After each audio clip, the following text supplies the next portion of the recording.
30 Odd Minutes is sponsored in part by Digital Dowsing. Who are you powered by? For the next 30 minutes, we will explore the unexplained. From mysteries beyond our galaxy to ghostly phenomena in our own backyard. We will dive into our psychic abilities and explore everything from conspiracies to the just plain weird. Welcome to 30 Odd Minutes. If the truth is out there, we will find it. But only by sheer accident. Oh my goodness. Woof. Whoa. Oh, where are we? Ooh, we're on a lonely, desolate stretch of road in the middle of nowhere, Jeff. That's probably a pretty good place to look for a phantom hitchhiker, wouldn't you think? Then we did land in the right spot. All right. Hey, engine room. Matt, are you there? Yeah, I'm here. Can we get a damage report there? We're fine. Really? The ship's fine? No, I am. Ship's wrecked. Oh, that's not good at all. That's terrible. Well, it's good to see you there, Matt. Good luck keeping us on course, getting the repairs done, and God willing, we'll be out of here in 30 minutes. Or less. Or your money back. Have you been? I've been doing pretty good. Been out on the road myself. I know you've been on Route 44, right? Yes, I have. We're going to talk about Route 44 tonight because there's a very famous phantom hitchhiker on there. There is indeed. Probably one of the most famous in the world, really. We will get to that. And did you know that if you're watching the show live, which you can't do because you're here, at 30oddminutes.com, you can jump in the chat room where there's other oddballs, and we can read your questions and comments and disparaging remarks. Did you know that? I do now. You do now, and that's what we can do. So I'm excited. We should just jump into this. Why not? You ready? Let's go. All right. Listen, no matter where you live, you've heard the stories. A ghostly apparition hitching a ride along a lonely stretch of road, like this one. But are they just stories? They're not new. They go back many centuries, and they dot the world with frightening tales. I think there's something more to them. It's not just a tale. Tonight we're going to explore some of the famous phantom hitchhikers around the world with the author of numerous books. I know you've read. I've read every one. Read every one, including Dark Woods, Haunted Objects, and of course, Picture Yourself Ghost Hunting. Please welcome, live from Florida, Christopher Balzano. Hey! Welcome, Chris. Chris, hey, how are you guys? Welcome back to the mothership. It's good to have you. Thank you. Thank you very much for having me back. All right, phantom hitchhikers. This is, I know you're a folklore guy, you're a ghost guy. This is a theme that comes up again and again. What is it about phantom hitchhikers? Well, I think, first of all, they draw our attention, they draw our excitement because there are so many, and they seem to be located where we are. There are the famous ones like Resurrection, like the Redheaded Hitchhiker we're going to talk about, but there's also ones in whatever your hometown is. Also, they seem to be that crossroads, if I can coin the phrase that I kind of used when I was investigating the paranormal, between are they folklore or are they hauntings, and kind of where the two merge. So it's one of those things where they attract both paranormal people, but also people who are into kind of just spooky stories and don't necessarily care if there's an actual truth behind it. So they're really kind of drawing both of those parts of your heart. And I love that. And I when I grew up in Connecticut, there was a story very close to me, next town over, 2 towns over, in Easton, Connecticut, Yes. called the White Lady of Easton. And she seemed to appear around Union Cemetery. We have a photo taken by our good friend Frank Grace, who takes amazingly creepy photos. Awesome. Yeah, so the White Lady of Easton has been reported throughout this cemetery for at least the last 20 to 30 years. Because probably more than that, 30 to 40 years. I remember hearing about it as a kid. And the story goes that you'd see her in the cemetery, or you'd see her along Route 59, which is the street right next to the cemetery. We have a photo of that, too, from Frank. And should be sometimes she's just seen and then she's gone. In some versions of the story, the car would pull over and say, "Ma'am, do you need help?" And she'd vanish. Or she might get in the car and ride a little while and then vanish. And then I even heard one version where a car hit her. The fender was dented. A firefighter going to work. A firefighter going to work hits her, dents the car, leaps out saying, "Oh my gosh, I just killed somebody." Right. Can't find anybody but sees the dent. So the story goes. Yeah. Now, here's the crazy thing. You know Ed and Lorraine Warren? Oh, yeah, of course. So Ed and Lorraine Warren, I've known them since I was 10 years old. Ed Warren took a video right from pretty much where Frank took that photo that you saw before. Right, the camera's right there, and he's in there at night. And suddenly you see this white misty form come up and start moving around the headstones coming toward the camera, and then it just dissipated into the ground. It was about like 5 or 6 seconds, which is a very long time. A long time, very long time. It's not, it's 5 or 6 seconds. And I remember looking at that when Ed Warren showed it to me and thinking, I have no explanation for that. Like, I've seen lots of stuff from, like, I don't know, But again, when he shot that was in the early days of home video. You really didn't have Photoshop and all that trickery. No, big old camera on a tripod. And assuming Steven Spielberg didn't help him with that, it was pretty compelling. So the story grows, and people still talk about it, but it's so powerful, Chris, when you drive by there. And my brother-in-law, who's very skeptical, teaches at a school right by there and has to drive by it every single night. And, of course, in the winter it's dark when he drives home. And he said, look, I'll grant you, I'm driving back, I always look over. I always look over at the cemetery. And that's how powerful the story is, Chris. Like, what have you heard much about the White Lady of Easton? I know you grew up in New England. I haven't heard much about the White Lady of Easton, but it makes complete sense. It's one of those things where cemeteries, especially if you think of like the way New England cemeteries were built, they were built away from the population. It's kind of like, let's keep our dead over there. But what happens when all of a sudden you have to drive by them every single day? All of a sudden that kind of comes in proximity to you, and you're a little bit too close to the death. So when you start seeing things, when a story starts to develop, more and more things get attached to it. And then, of course, you mix road hypnosis and those kind of things, and all of a sudden you're seeing what people have been talking about. And then once again, you become part of the lore, because now you have a story and a shadow which you might have dismissed because it's in a cemetery, because there are stories attached. All of a sudden now it starts to grow, and you become part of the lore yourself. You tell your story, and the canon goes on and on and on from there. So tell me this too, Chris. Now, White Lady, right? She's the White Lady of Easton. There have been white ladies all over the world, especially Europe. White ladies, gray ladies, green ladies. What is it about white ladies? Why do we keep seeing them as well? It might have something to do with what they were buried in, or what we think they were buried in. It might have something to do, of course, with the trick of the eye. And also, it sounds really cool. We give these ghosts these colors, we attach them to them: the Redheaded Hitchhiker, the Brown Monk, the White Lady. And I think that it's one of those things where it really triggers our imagination, and we can see that, especially when you consider a thing like white. Automatically, you have that kind of, what we think of as the eerie glow of a ghost. Now, all of a sudden, you imagine her with her garments draping behind her, walking through the cemetery. It's a very, very visual image. And it's an image that, via headlights, via tricks of the moon, via reflections off headstones, now all of a sudden those things start to take the actual image of a woman walking in white. Sure. And one of the things, too, about the White Lady, which adds to the charm of her story, is that she was never identified. No. There's a few theories, right. But... Yeah, a murder victim buried behind the church, body dumped back there, or someone buried in her wedding dress, which was a common practice, for a time and things like that. She's never been identified, and that's what makes us nuts. Because then that's also one of those things where it's almost sometimes when we know who it is and we can definitively say, which of course you never really can in the paranormal, it becomes now all of a sudden the whodunit aspect of it adds to the attraction of the ghost story, and it becomes even more popular. All right, let's move from white ladies to redheaded hitchhikers, gingers. Up in Massachusetts. Yeah, that's right. Chris, I know you know him intimately well. Tell us about the Redheaded Hitchhiker. Yeah, we go way back. I was first exposed to the Redheaded Hitchhiker in '94 with the publication of New England Ghost Files. And it was actually my very first official go out and look for it kind of ghost. And so this is a gentleman who's supposed to be at the Seekonk-Rehoboth line in Massachusetts. It's got the backdrop of being part of the Bridgewater Triangle. So you already had that eeriness to it. And these reports began coming out of a man who was walking along Route 44.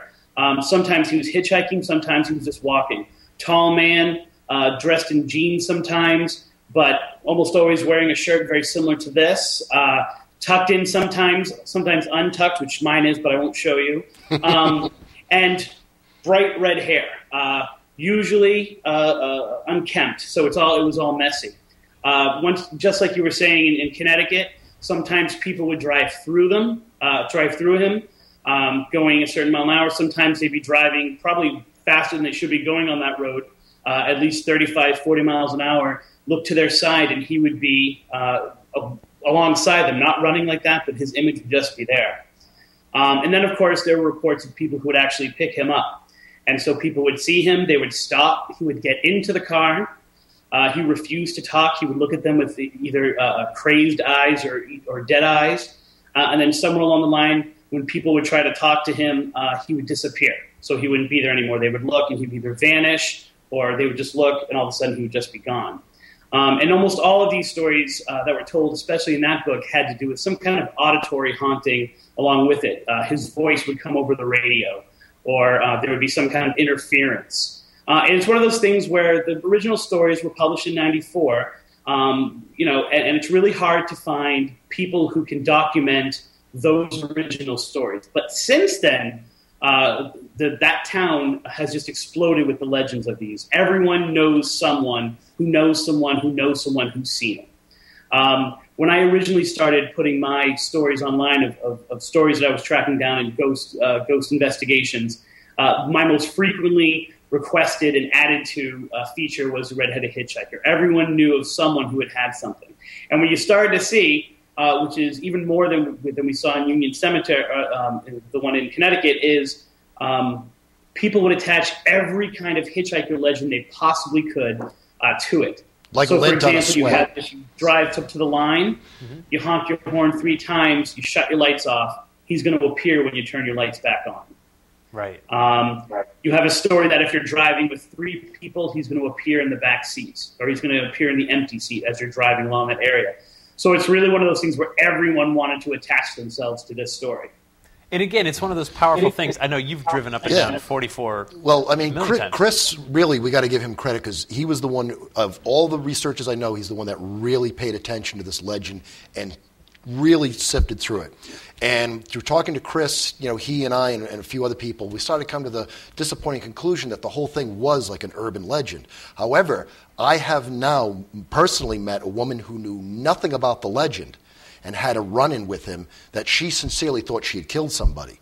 And it wasn't until she got her family out of bed to go back up the road to go look with her that they started going, oh, ha, ha, funny, sis, you're talking about the Redheaded Hitchhiker.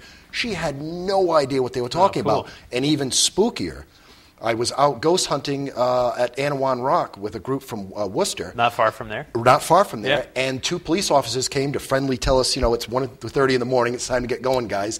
And I left, and one of the ghost hunters said the younger of the 2 cops stayed behind. And when the sergeant left, he turned and said to them, have you ever heard of the Redheaded Hitchhiker? And they said, well, yeah, of course we have. And the cop, dead serious, said, I wouldn't say this in front of my sergeant, but he's real. I've seen him. It's amazing the people that do come forward. I did speak to one witness. I mean, he was mentioned it in one of my books. Yeah, Matt and I were told about him, and we passed that contact to you. And I spoke to him. He told me a story. He said he was driving on a December night, which is a common motif for winter, heading to the airport in Providence, and he sees this face that fills his whole windshield. Yeah, this redheaded guy, and then it was over. The radio went a little haywire, and then it was over, and he could drive again. And like Chris, it was always like a friend of a friend of a friend who saw it, but this was a guy who said, I saw it. And then I said, well, you're willing to go on the record? Could I quote you? Can we do this? And then he disappeared.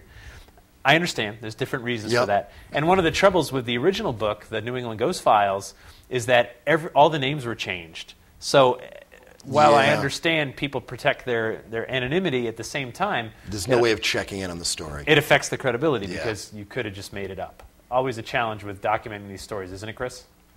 Yeah, and it's one of those things where I was contacted by people who would attach things like, oh, I saw a man walking into the woods and then he disappeared. I think it was a Redheaded Hitchhiker. Okay, well, what can you tell me about? And then via email, via trying to get in touch with them, they always seem to fall. Or what was even worse is someone would contact me in the spur of the moment. So I had a gentleman who contacted me several times about having broken down right at the spot at that line, having his radio and weird voices coming on. He never saw anything, but this happened to him 1 or 2 times at that same exact spot. And then he started doing some research and he found me, and I was like, that's great. Hey, can I meet you? Let's go out there, show me your car. And then once again, now the emails start to get bounced back to me and things like that. So it's one of those things where I think a combination of people attaching things and then they don't kind of want to go on the record with it, but then also people who just kind of have second thoughts about the paranormal. How are people going to view me about this? And you get that across all the different types of investigations and experiences we try to document. Sure. Now, has anyone ever identified the redheaded hitchhiker, who he was in life? There have been reports that there was a redheaded farmer that lived nearby, that he had died. He had been hit by the road. He had gone out, I think, to help someone else on the road, and that he had gotten hit. That's never been able to be confirmed. I've never been able to back that up with anything. But that seems to be the backstory that's now we were just supposed to solve the legend becomes part of the legend because it's as mysterious as the actual sightings themselves. Sure, understood. All right, Chris, hang with us. We're going to take a break for the news. When we come back, we're going to head to Chicago and visit the most famous phantom hitchhiker, at least in this country. We'll be back right after the news.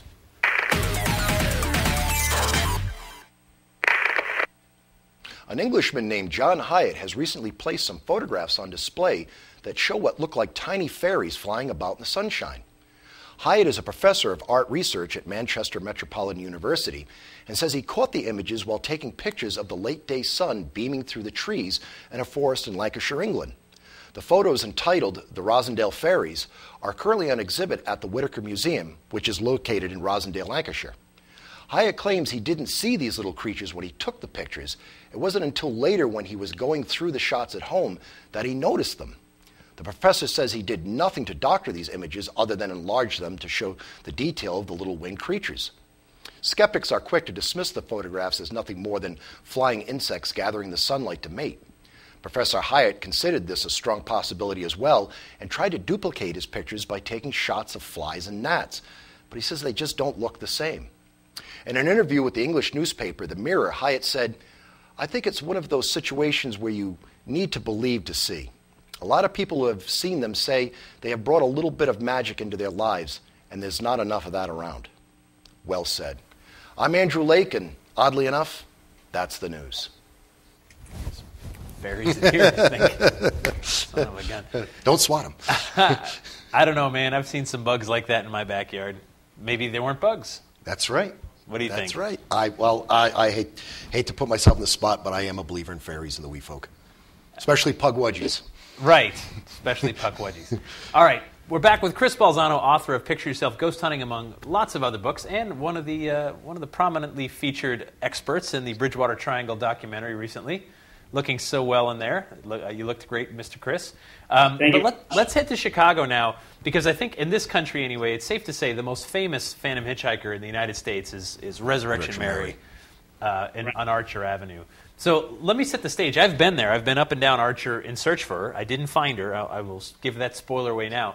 But the story starts at the O. Henry Ballroom, and we've got an old postcard. That's what it looked like, right there on Archer Avenue.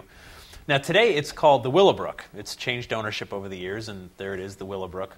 And if you go 3.5 miles down the road, down Archer Avenue, to your left if you're pulling out of the parking lot there, you will get to Resurrection Cemetery. And here it is. It's one of those huge, huge cemeteries. This is Justice, Illinois, which is a bit south of Chicago, considered a suburb. And the stories go back to at least the 1920s/30s of a woman in white seen walking up and down Archer Avenue. And Chris, what's the what are some of the versions of the story you've heard about Resurrection Mary?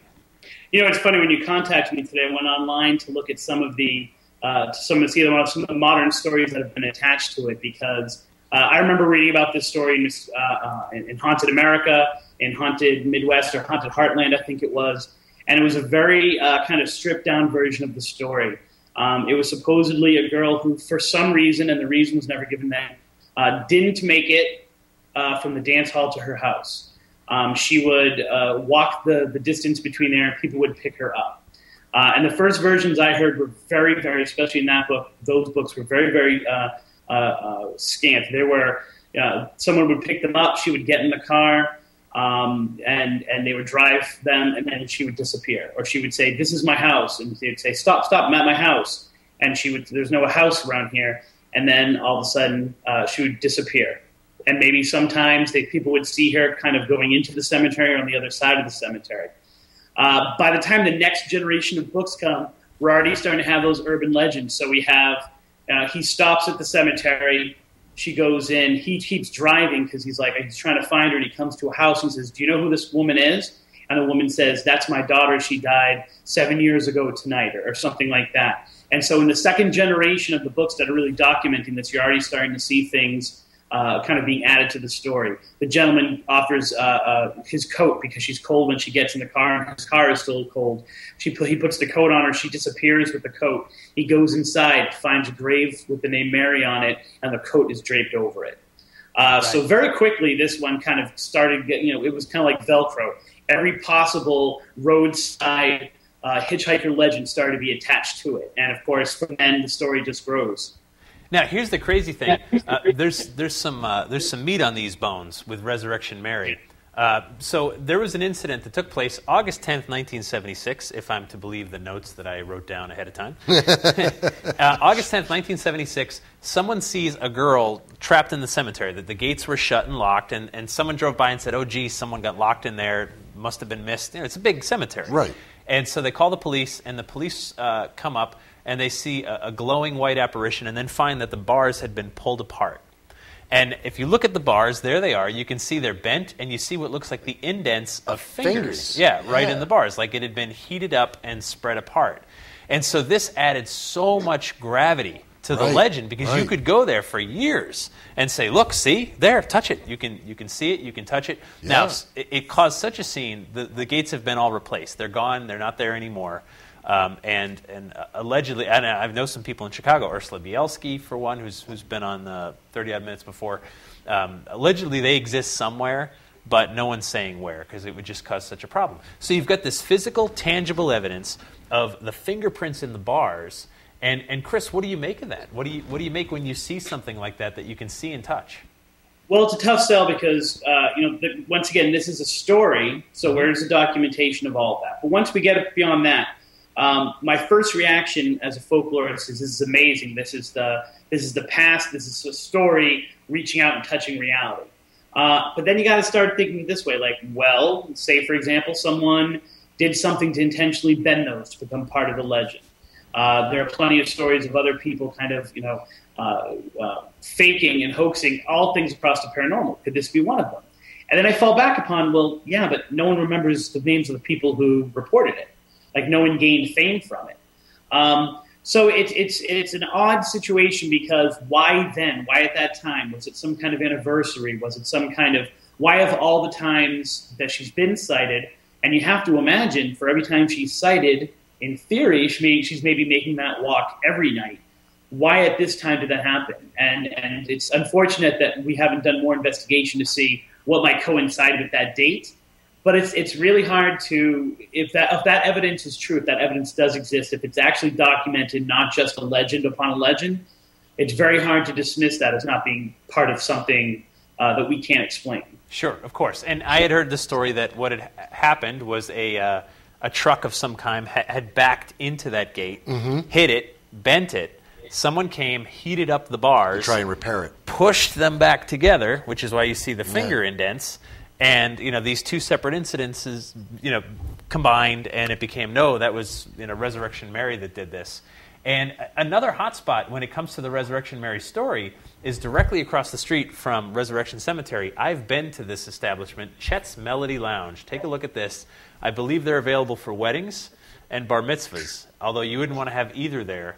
No offense to them, it's charming, and if you like, kind of like low-end bars, which we do. We very much do. If we were, landing the mothership in Justice, Illinois, this is our kind of place.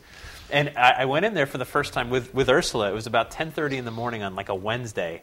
And we opened the door, and, the sun comes in, and the vampire's sitting at the bar, And I don't want to go home. No. I've been drinking since 8 a.m. Shut the door, sir. And so we open the door, and we go in, and they said, "Hey, would you like a Bloody Mary? That's our specialty." And I said, "Well, it's 10:30 in the morning. Of course I want a Bloody Mary." And I made it, and I took a sip, and I remember thinking, this is truly terrible. This is the worst thing I've ever consumed. And he pulls out a big jar of salsa, and he says, "No one puts salsa in them. We do." And I went, "Oh, well, you don't put lighter fluid in those either, and it doesn't make it a good idea."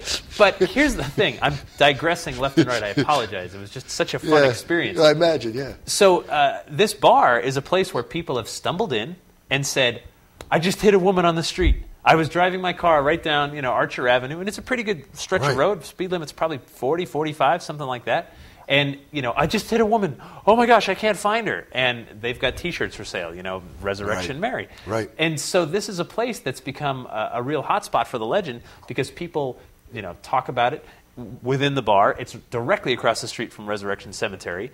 And witnesses allegedly have come in to share their stories. And so, again, you've got this other tangible place which becomes a hub for the information. Now, Chris, let's move along a little bit because I want to get to her identity. People think they know who she is.